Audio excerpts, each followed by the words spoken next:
Salut et bienvenue dans cette nouvelle vidéo où aujourd'hui je vais te présenter Rabi. Alors qu'est-ce que c'est? Eh bien c'est un wallet, c'est-à-dire un portefeuille qui s'installe sur ton navigateur internet par l'intermédiaire d'un plugin, comme tu le ferais avec MetaMask par exemple. Aujourd'hui il n'est possible de l'installer que sur Chrome ou Brave.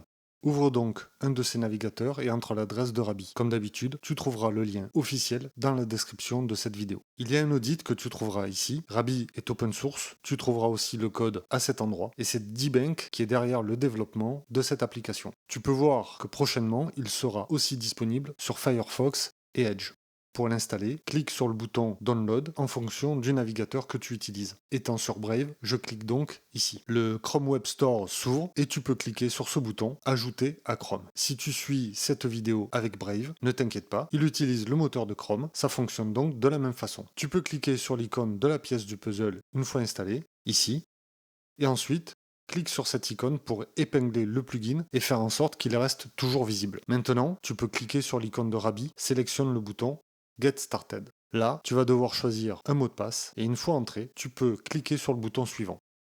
Ici, tu as une liste où tu retrouveras tous les portefeuilles que tu peux importer dans Rabi. Pour des raisons de sécurité, je te conseille de n'utiliser Rabi qu'avec des hardware wallets de type Ledger ou Trésor par exemple. Ceci est valable pour MetaMask et tous les software wallets en général.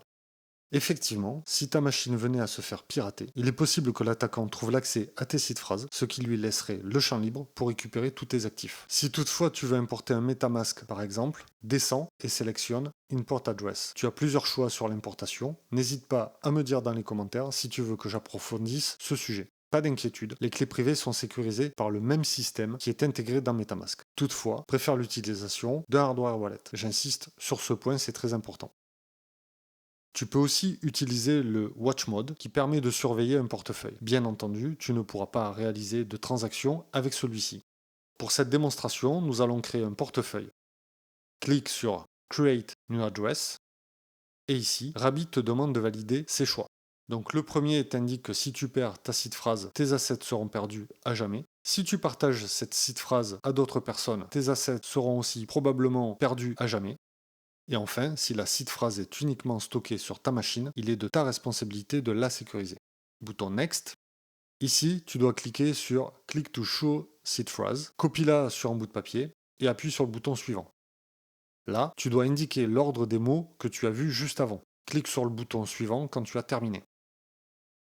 Tu peux modifier le nom de ce portefeuille en cliquant sur l'icône du crayon. Et ici, pour copier l'adresse de ton wallet. Voici l'interface générale de Rabi. Dans cette liste, tu trouveras tous les portefeuilles importés, l'étoile pour le faire apparaître en haut de la liste quand tu auras plusieurs adresses, avec la possibilité de copier l'adresse.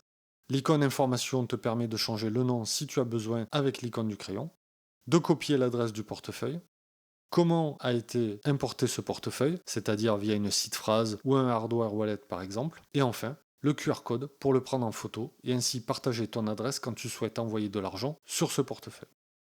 À côté de cette icône, tu peux copier ton adresse en cliquant ici. Le montant total de tes actifs est affiché ici, 0$ pour l'instant, étant donné que l'on vient de créer ce portefeuille. Puis, tu as ces trois boutons, Token, DeFi et NFT, pour voir le contenu de chaque section dans le détail. Ici, tout est vide puisque l'on vient de créer ce portefeuille. L'un des avantages de Rabi est d'afficher la liste de tes actifs tout en indiquant sur quelle blockchain ils se trouvent. Dans la partie token, tu peux cliquer sur l'icône du plus et chercher des actifs qui ne seraient pas dans Rabi en y copiant le contrat adéquat. Par exemple, si tu colles ce contrat, tu peux voir qu'il s'agit de chez Fernie et avec cette icône, il t'indique que ce token fait partie de la blockchain BNB. Dans la partie NFT, tu peux sélectionner Collection et choisir All NFTs quand tu as des NFT qui ne s'affichent pas par défaut dans Rabi. Pour revenir sur l'accueil, tu peux cliquer à nouveau sur le bouton NFT ou ici. Cette icône te donne un accès direct à ce portefeuille sur le site de D-Bank et celle-ci pour Etherscan. Dans la partie principale, tu as toutes les actions que tu peux réaliser avec ton portefeuille. Envoyer, tu sélectionnes d'abord le réseau. L'étoile te permet de placer en premier les blockchains que tu souhaites. Pour l'adresse de destination, tu peux cliquer sur l'icône Contact. Tu as aussi un raccourci pour accéder à tes autres portefeuilles en cliquant ici. Sélectionne le coin ou le token à transférer, le montant et tu pourras ainsi cliquer sur le bouton Envoi.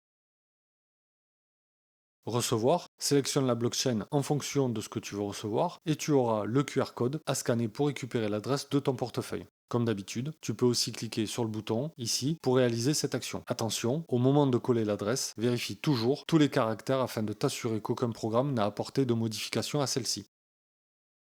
Activité, tu trouveras ici toutes les transactions que tu as signées. Transactions, tout l'historique des transactions de ton portefeuille. Tout ce que tu auras reçu ou envoyé se trouvera dans cette section. Dapps te permet de voir où tu as connecté ton portefeuille. Tu peux ainsi te déconnecter des protocoles avant de verrouiller Rabbi pour plus de sécurité.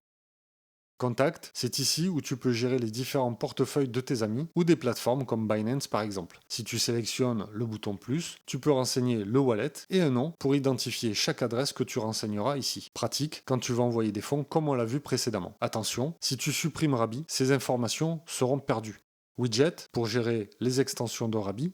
La partie sécurité est très importante car c'est ici que tu y trouveras tous les tokens que tu auras approuvés dans les protocoles. Fais un tour ici de temps en temps et n'hésite pas à les révoquer, là aussi pour plus de sécurité. N'hésite pas à me dire dans les commentaires si tu veux que j'approfondisse ce sujet dans une vidéo dédiée.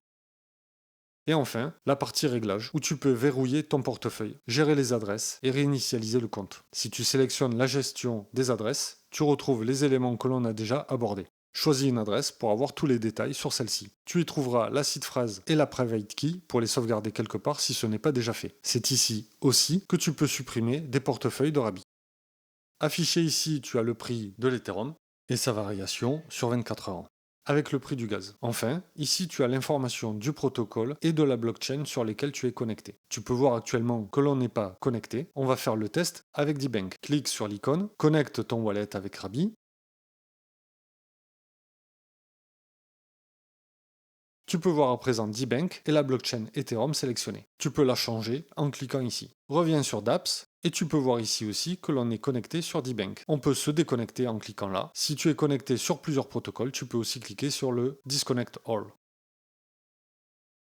En bas de l'application, on voit toujours D-Bank et il t'indique que tu n'es plus connecté. J'espère que ce tour d'horizon t'a plu. N'hésite pas à mettre un pouce à cette vidéo et à t'abonner à la chaîne si tu souhaites être notifié des prochaines mises à jour. A très vite.